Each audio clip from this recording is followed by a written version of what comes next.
Hey, what's going on, beautiful people? It's your boy here, Wesley from West the Critic here on YouTube and WatchACTV.com. The two places on the World Wide Web where we actually adopt similar connections despite our differences. If this is your first time seeing me, I don't know where you've been. I've been on the YouTube scene since '05, but I decided to create a YouTube channel dedicated solely to reviews of film, anime, and scripted television. If there is anything that you guys would like for me to review, kindly leave that comment below this video or go to my Twitter where I'm readily available on Twitter and tweet at West the Critic. Now let's talk about respect, R-E-S-P-C-T, find out what it means to me. Yes, let's talk about it. Now, this movie has a 6.6 out of 10 on IMDb. I'm on IMDb as well.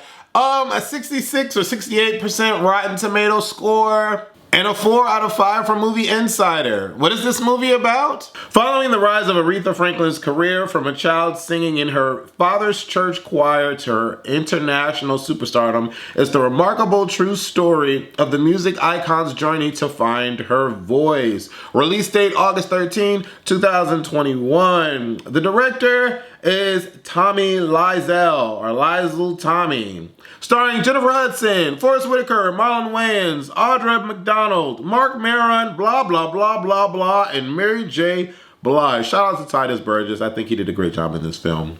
Music by Chris Bowers. Yay, okay, great. It's Metro Goldwyn, Mayer, you know, that studio, Braun Creative production company. Braun also was a part of the movie I just saw, Candyman. Anyways, so this movie is like 5 million hours freaking long, and I'm sitting here watching this movie. Let me say why I went to this movie. I went to this movie because it's Jennifer Hudson. I respect her and what she's done with her music career, and the fact that she didn't win American Idol, but she's still winning in life. And I also went because everyone was complaining about the Cynthia Erivo's version, and I didn't even watch Cynthia Erivo's version. And, you know, Aretha Franklin gave Jennifer Hudson the go-ahead to play her, so I'm like, okay, there's a lot of reasons why I should check this movie out. When I bought my ticket, I was like, 2 hours and 30 minutes? What? Is this an MCU film? What is going on? Do I really care about Jennifer Hudson all that much? Do I really care about Aretha Franklin all that much? The answer is no. But I went anyway. So I'm gonna let you know if it's worth it or not. And you're probably like, Wes, you're late because I already saw it. But if that's the case, let me tell y'all what I thought about it. Pro number one, the acting was dope. Jennifer Hudson did an amazing job. She deserves an Academy Award for this performance, or an Emmy at best, or SAG. She deserves some kind of recognition for her portrayal of Aretha Franklin. I noticed the way she spoke was different. The tone of her voice was a little higher. She, in certain scenes, did the little tongue thing. And she definitely showcased a different side to her acting ability. She was not Jennifer Hudson in this film. And so I was appreciative of that. I was like, this broad is acting. What? Forest Whitaker, we already know he's great. Titus, we already know. Like, the rest of these people are great.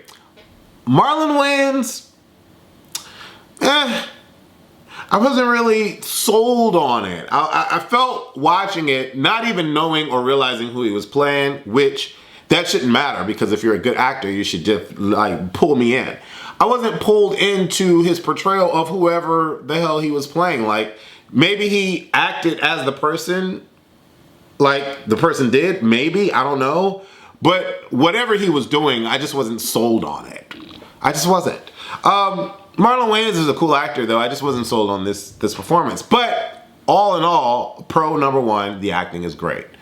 Pro number two, the production is great. I loved where we went. I felt it was big when we went to Alabama and was in the studio. I felt that. I felt the change in the difference and the aesthetic, the outside, black people picking cotton, all of that. Then when we went to New York, I felt the bigness of New York. When we were in Madison, I felt, you know, I felt all of that.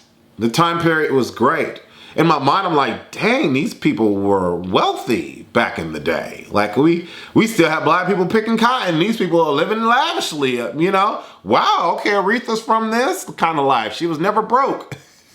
Okay. And so that was cool to find out. So the production value gets a pro. But I think that's where all the pros stop and start and stop for me. 2 pros. Cons, the script. The script was very empty. It was very empty. I was watching this like, what's the point? What's the point? What's the point? What's the point? What's the point? And I get that this whole movie is a portrayal of Aretha Franklin's life, and so you just have to deal with that. But I was like, what's the point? What's the point? What's the point? I'm sure there is something more riveting that happened in this soul queen's life that you can put on this movie for 2 hours and 30 freaking minutes. Problem with the script, number 1, was okay, we find out that she was unfortunately taken advantage of as a child. But then nothing happens after that. It stops. And then she grows up and she's dealing with Martin Luther King. And then there's nothing about it.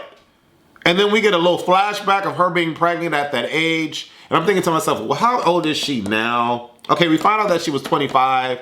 So then her kids look so young. Maybe her kids are like 12. Maybe she was 10 or 12 then. Okay, boom.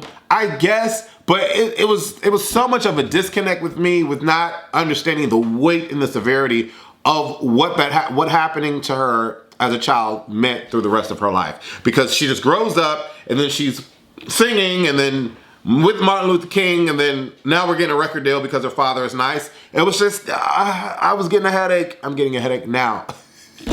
So I was confused. The script was not keeping me together. And like we go from one happy moment to a sad moment and not knowing why. And it was too much for me. Con number 2, the length of the freaking movie. Ridiculous. Takes over the whole movie for me. I'm sitting there shifting my chair, doing deep sighs and stuff like, damn, I knew this movie was 2 hours and 30 minutes, but why am I still sitting down? I almost wanted to get up to leave.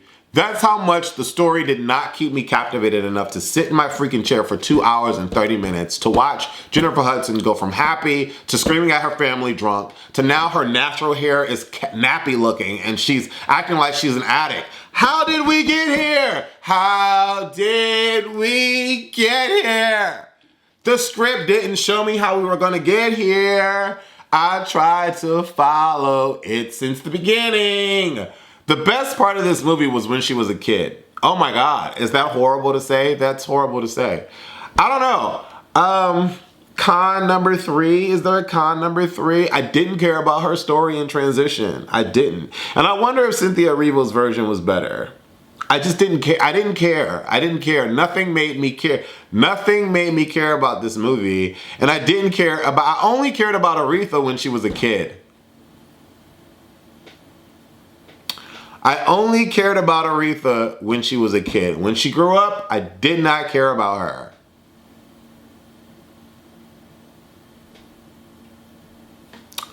I didn't care about her. Yeah, it sucked that she was getting physically abused by her husband. I felt bad for her and I was happy when she got out of it and all of that stuff.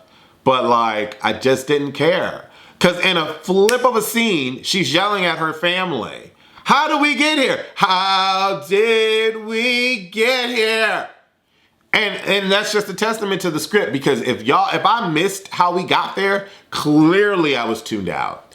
I mean, there's really nothing else for me to say about this film. I honestly appreciate Jennifer Hudson's portrayal and the fact that she did a great job. Her singing, phenomenal, all of that. The child actress, phenomenal, good job. The acting, great.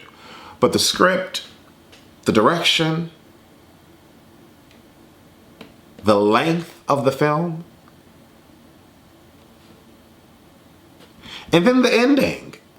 I mean, Vic was in the chair in tears. And I'm like, why are you crying at this? I don't understand. And he appreciates and loves Jennifer Hudson, and he appreciated and loved Aretha Franklin. Okay. I could have watched this at the house, on the couch, on the big TV. That's where I could have watched this. Is it worth it to see in the movies? No, it is not worth it to see in the movies. I wouldn't see it in the movie theater. If I could get my AMC A-List Stubs ticket back For 1 out of 3 movies free, I would get it back. It was not worth seeing in the movies. You can watch this at home with a glass of wine, probably a bottle, because you'll need the whole freaking bottle to get through this film. And yeah, call it a day. Support them that way. Watch it on Amazon, because I believe it's on Amazon. I don't know where it's at. But if you haven't seen Respect in the movie theaters and you were thinking about going to see it in the movie theaters, NAW. No, don't go. Don't go.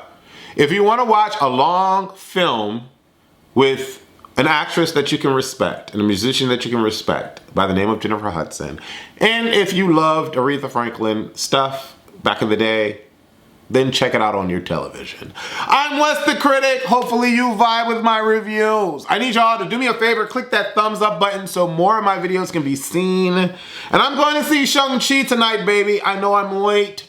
I'm not a part of the Critic Club. Oh no, I'm not. At least not yet. That is the goal. The goal is for me to be a part of this Critic Club so I can get my screeners too, goddammit. I want screeners. I want to see things early. Anyways, I'm going to see Shang-Chi and I'm super de-duper excited about it. But leave your reviews or comments below my review for Respect and let me know what your thoughts were. Do you think that it's worth it or not? And I'm going to give it again a no. Love y'all. Deuces.